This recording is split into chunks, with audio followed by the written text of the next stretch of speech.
या व्हिडिओमध्ये या मॅडम जे सांगत आहेत ते कदाचित त्यांच्यासाठी योग्य असेल, पण त्याचा अर्थ हे सर्वांसाठीच योग्य असेल असा तर होत नाही ना.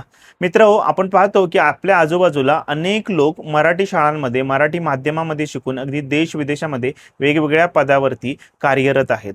म्हणजे मराठी शाळा सक्षम आहेत, पण त्याचा अर्थ IB शाळा या मात्र चांगल्या नाहीत किंवा या तितक्याशा वाईट आहेत असा तर होत नाही ना. मित्रांनो, या व्हिडिओ खाली आलेल्या कमेंट जर तुम्ही बघितल्या तर कमेंटमध्ये साधारणतः तुम्हाला तसाच सूर दिसेल. IB म्हणजे इंटरनॅशनल बॅकलॉरेट. IB हा एक नवीन करिक्युलम आहे. IB अभ्यासक्रमामध्ये कंटेंटपेक्षा कॉन्सेप्टवरती भर दिला जातो.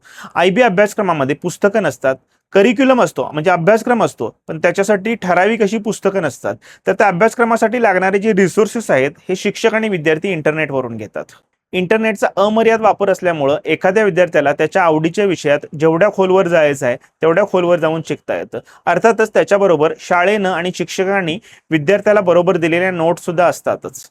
मित्रहो, लक्षात घ्या, या देशामधील साध्या आणि गरीब जनतेनं शिक्षणासाठी हजारो वर्ष संघर्ष केलेला आहे. मुलींना आणि महिलांना तर शिक्षण अगदी आताच्या आधुनिक काळामध्ये मिळालेलं आहे. शिक्षण हे आपल्या देशामध्ये नेहमीच एक प्रिव्हिलेज राहिलेलं आहे. त्यामुळं फक्त शिक्षण घेणं हे नाही, तर काल सुसंगत शिक्षण घेणं हे महत्त्वाचं आहे. भारतासारख्या देशामध्ये जिथं अनेक बोर्ड आहेत तिथं IB बोर्ड नव्यानं काय येतो आणि तो का रुजतो याचा आपण विचार करणं गरजेचं आहे. मित्रहो, लक्षात घ्या, कोणताही बोर्ड परफेक्ट नसतो, कोणती शाळा परफेक्ट नसते, कोणताही शिक्षक किंवा विद्यार्थी हे परफेक्ट नसतात.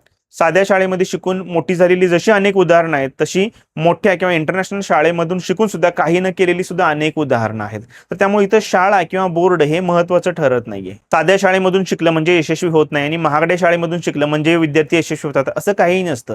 यशाचा कोणताही फॉर्म्युला नसतो. प्रत्येक विद्यार्थी वेगळा असतो, तसंच प्रत्येकाचं यश वेगळं असतं, कारण प्रत्येकाचे विचार वेगळे असतात. मात्र हे सगळं असं असताना शिक्षणाला, त्यात येणाऱ्या नव्या विचारांना आपण विरोध करायला नको.